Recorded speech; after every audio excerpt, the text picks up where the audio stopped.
नमस्कार दोस्तों, मैं हूं नीरज कुमार। आप देख रहे हैं मेरा यूट्यूब चैनल कंसेप्ट वाला क्लास में आप सभी का स्वागत है, जिसमें हम हाई स्कूल अनसॉल्व सॉल्यूशन करवा रहे थे। चलिए हम देखते हैं। हम खंड बा वर्णात्मक क्वेश्चन करवा रहे हैं, जो कि 2025 सेट नंबर 1, जो सेट का नाम था वो था बीवी। उसमें हम 1 से लेकर 2 तक क्वेश्चन करवा चुके थे। आज करवाने जा रहे हैं 3 नंबर में क्या लिखा हुआ कह रहा है, एक भिन्न 1/3 हो जाती है जब उसके अंश में ए से 1 घटाया जाता है, और या भिन्न 1/4 हो जाती है जब हर में 8 जोड़ दिया जाता है। तो भिन्न जाति, तो हम क्या करेंगे, भिन्न इसमें पूछा है तो हम डायरेक्ट भिन्न नहीं मानेंगे, हम मानेंगे अंश और हर। माना माना सबसे पहले लिखेंगे हल। हल माना माना अंश बराबर, जो अंश है इसे मान लेंगे हम x, जो हर है इसे मान लेंगे y। तो हमारी जो भिन्न हो गई, भिन्न बन गई x बटे में y। अब पहली शर्त के अनुसार चलते हैं। जो पहली शर्त कह रही है एक भिन्न 1/3 हो जाती है जब उसके अंश में 1 घटाया जाता है। मतलब हर में ना जोड़ा जा रहा है ना ही घटाया जा रहा है, लेकिन अंश में घटाया जा रहा है। कह रहा है जब उसके अंश में 1 घटाया जा रहा है, तो सबसे पहले क्या लिखेंगे, भिन्न लिख लिया। भिन्न में बताया जा रहा है अंश में 1 घटाया जा रहा, तो हम क्या करेंगे, अंश में 1 घटा देंगे, तो भिन्न क्या हो जाएगी, 1/2। ये शर्त नंबर 1 है। शर्त जो है ये वाली शर्त फर्स्ट है, मतलब शर्त जो है ये पहली शर्त है। अब क्या करेंगे, और इसमें क्या रहा था 1/3, तो यहाँ पे 1/3 कर लिया। अब करेंगे यहाँ पे क्रॉस मल्टीप्लाई।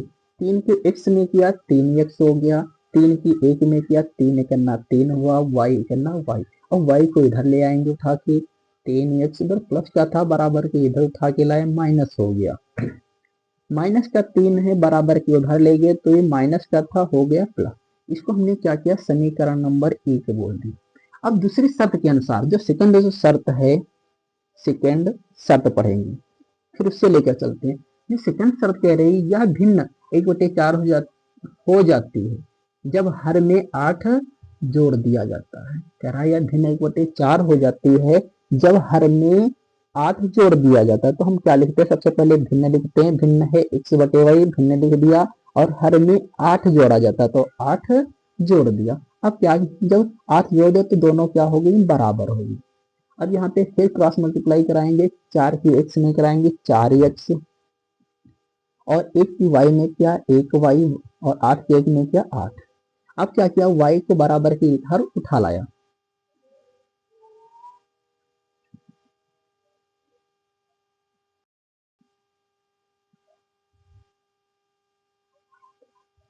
अब क्या करेंगे, y को बराबर के इधर उठा ले आएंगे, तो इधर प्लस की थी बराबर के इधर आई, माइनस हो गया और 8 बचा। इसको समीकरण नंबर 2 कह दिया।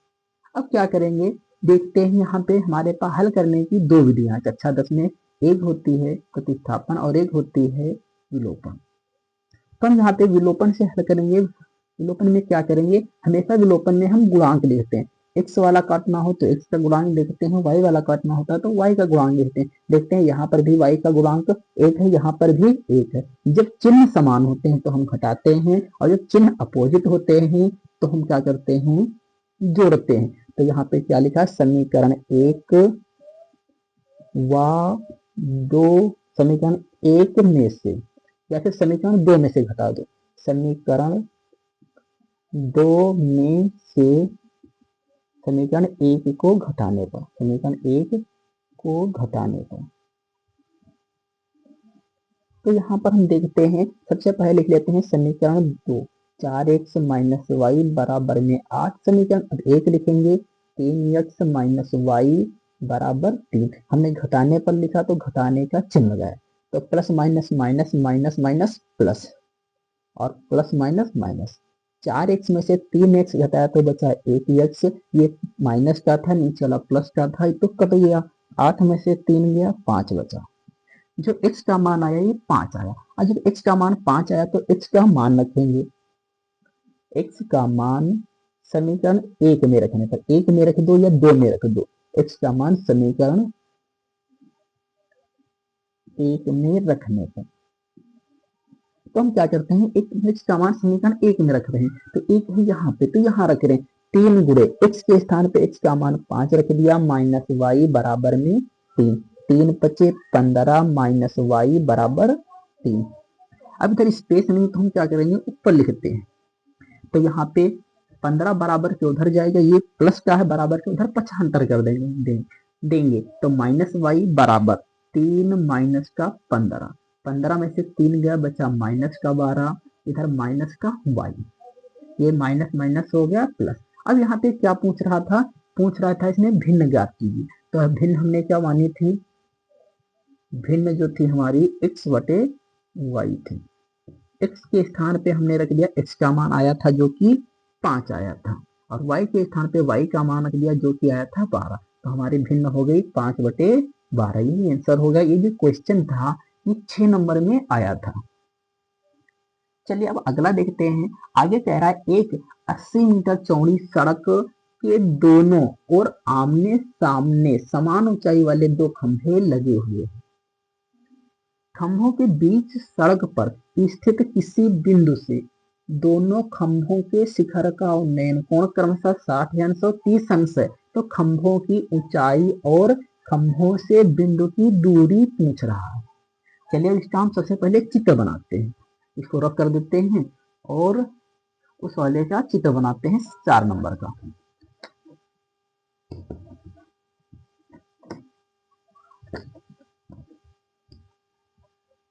चलिए सबसे पहले कह रहा था 80 मीटर चौड़ा रास्ता है, हमने सबसे पहले क्या कर लिया, ये 80 मीटर चौड़ा रास्ता बना दिया, 80 मीटर चौड़ा ये जो है हमने बना दिया रास्ता।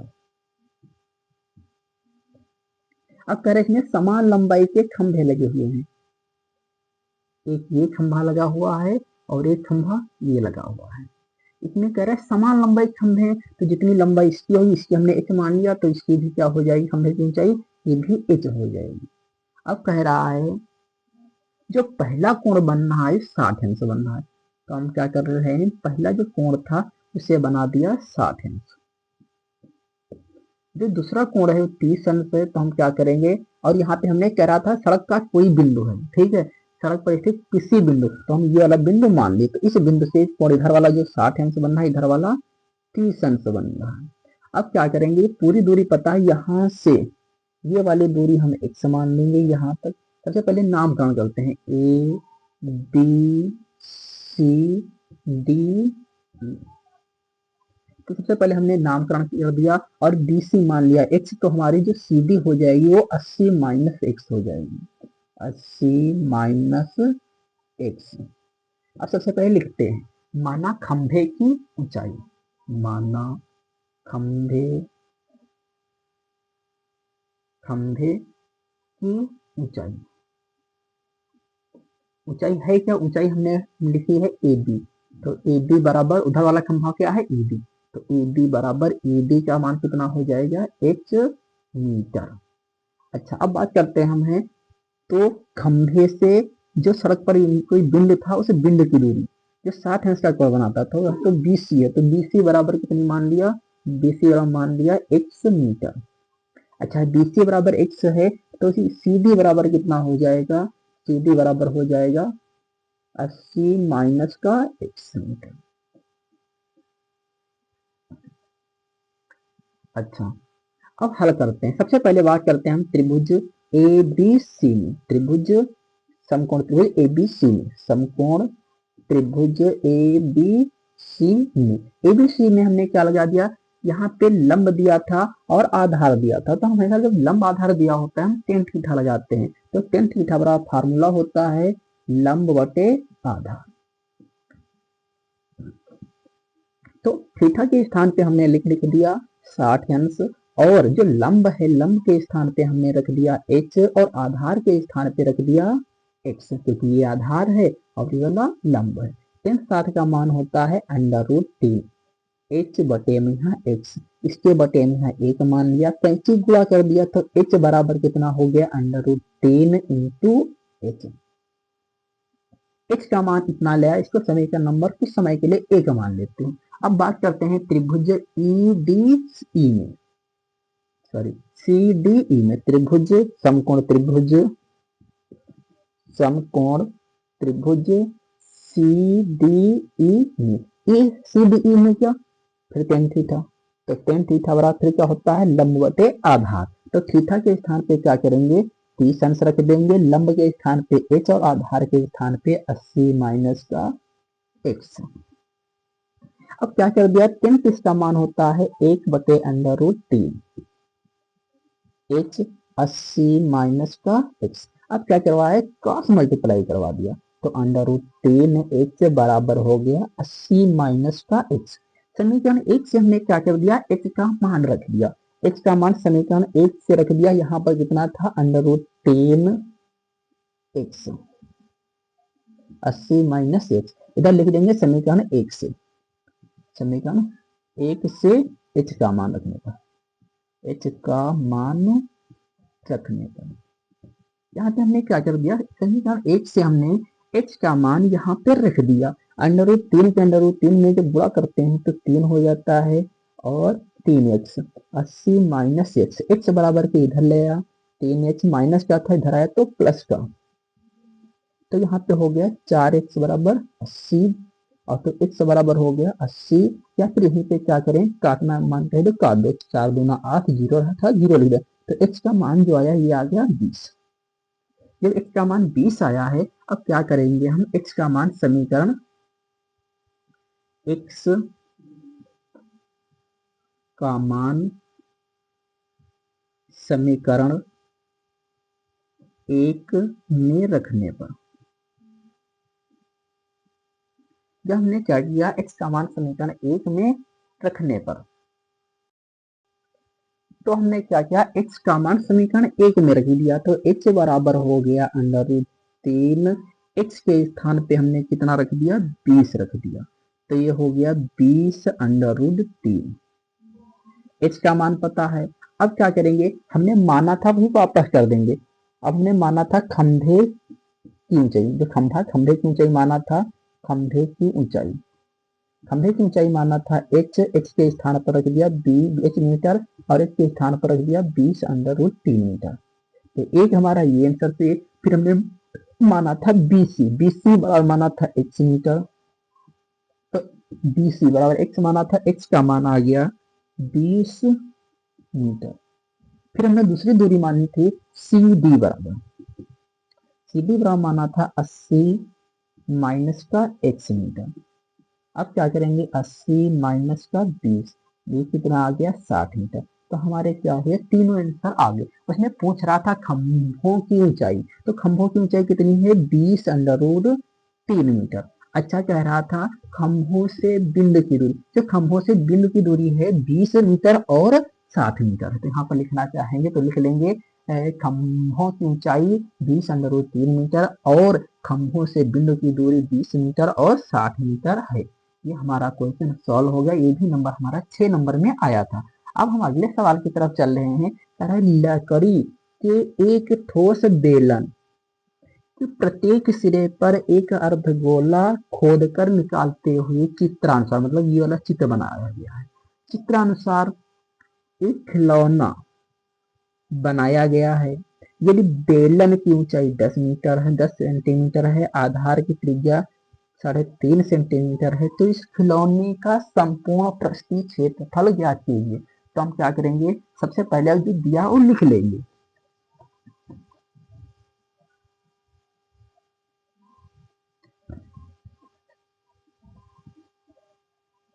चलिए लिखते हैं, सबसे पहले लिखते हैं बेलन के बारे में। तो बेलन क्वेश्चन नंबर 5 हल दिया है, हल दिया है। ठीक, बेलन की ऊंचाई, जो बेलन की ऊंचाई है, ऊंचाई को h से लिखते हैं। ठीक है, बेलन की ऊंचाई h बराबर कितनी दी है, 10 सेंटीमीटर। अच्छा, फिर बेलन की त्रिज्या कितनी दी है, 3.5 सेंटीमीटर, आधार की त्रिज्या है। ठीक है, तो लिखेंगे बेलन की त्रिज्या, बेलन की त्रिज्या r बराबर ये कितनी दी है, 3.5 सेंटीमीटर। अच्छा, जितनी बेलन की त्रिज्या होगी उतनी ही क्या होगी, अर्धगोले की भी त्रिज्या होगी। तो लिखेंगे अर्धगोले की त्रिज्या, अर्धगोले की त्रिज्या, तो त्रिज्या समान है तो हम स्मॉल आर ही लेंगे। त्रिज्या स्मॉल आर बराबर ये भी हो जाएगी 3.5 सेंटीमीटर। इसमें लास्ट लाइन में पूछा गया था खिलौने का संपूर्ण पृष्ठीय क्षेत्रफल, तो लिखेंगे खिलौने का संपूर्ण पृष्ठीय क्षेत्रफल, संपूर्ण पृष्ठीय क्षेत्रफल। तो किस खिलौने का संपूर्ण पृष्ठीय क्षेत्रफल कैसे निकालेंगे? जो बेलन दिया है बेलन का क्षेत्रफल प्लस यहाँ पे एक यहाँ से अर्धगोला खोदा कर निकाला गया और यहाँ से भी निकाला, क्योंकि इसमें लिखा है कह रहा प्रत्येक सिरे से सिरे पर एक अर्धगोला खोद कर निकालते हैं, तो एक इस सिरे से और एक इस सिरे से, तो अर्धगोले हमारे पास हैं 2, तो हम लिखेंगे बेलन का पृष्ठीय क्षेत्रफल, बेलन का पृष्ठीय क्षेत्रफल प्लस 2 गुणे अर्धगोलों का क्षेत्रफल। ये 2 अर्धगोले तो 2 अर्धगोले का क्षेत्रफल, 2 गुणे अर्धगोले का क्षेत्रफल या वक्र पृष्ठीय क्षेत्रफल, गोले का पृष्ठीय क्षेत्रफल। तो हम क्या करते हैं, बेलन का जो पृष्ठीय क्षेत्रफल है उसका सूत्र होता है 2 पाई आर एच। अच्छा, 2 गुणे अर्धगोले का जो क्षेत्रफल होता है इसका ये होता है 2 पाई आर स्क्वायर। अब क्या करेंगे, इन दोनों में जो हमें कॉमन मिल रहा है उसे हम कॉमन ले लेते हैं, बाद में हल करते हैं। यदि हम कॉमन नहीं लेंगे तो गुणा भाग करेंगे बहुत ज्यादा समय लगेगा, और कॉमन ले लेंगे तो सवाल हो जाएगा सरल। तो यहाँ पे 2 पाई आर, यहाँ पे भी 2 पाई आर स्क्वायर, तो इन दोनों में मिल रहा है हमें 2 पाई आर। तो 2 पाई आर हमने क्या कर लिया, कॉमन लिया, तो यहाँ बचा एच और ये प्लस लगाया 2, और यहाँ 2 घात आर की थी, 1 आर तो बाहर चला गया तो बचा 1 आर। अब क्या करेंगे, जो मान है वो पुट करेंगे, तो लिखेंगे 2 गुणे पाई का मान यहाँ बताया गया है 22/7 लीजिए, तो 22/7 आर के स्थान पे 3.5, एच के स्थान पे हमने क्या किया 10 लिख दिया, 2 गुणे आर के स्थान पे 3.5। अब क्या करते हैं, 7 से काटते हैं, 7 से काटेंगे तो 0.5 आएगा। अब 0.5 की हम 22 में गुणा करेंगे तो ये आ जाएगा 13। कितना आएगा, 13। अच्छा, 10 ऐसे लिख लिया, ये 3.5 की हमने 2 में गुणा कर दिया तो 3 3 6 और आधा आधा 1, तो ये हो गया पूरा पूरा हमारा 7। 11 दूना 22 हो गए और 10 7 हो गए 17। अब क्या किया हमने, गुणा, सॉरी गलत हो गया थोड़ा, 10 7 हो गए 17। अच्छा, 11 दूना 22, तो यहाँ पे गुणे का चिन्ह लगेगा, 17 दूना 34, 17 दूना 34 और 3 हो गए 37, तो ये आ गया 374। अच्छा, ये दिया था सेंटीमीटर में क्षेत्रफल, इसलिए हो जाएगा सेंटीमीटर स्क्वायर, या फिर लिख सकते हैं इसे ही वर्ग सेंटीमीटर। तो हमारा 2025 सेट नंबर 1 बी पूरा कंप्लीट हो गया है। अब अगली वीडियो में हम क्या करेंगे, जो सेट नंबर 2 है 2025 का, वो हम सॉल्व करवाएंगे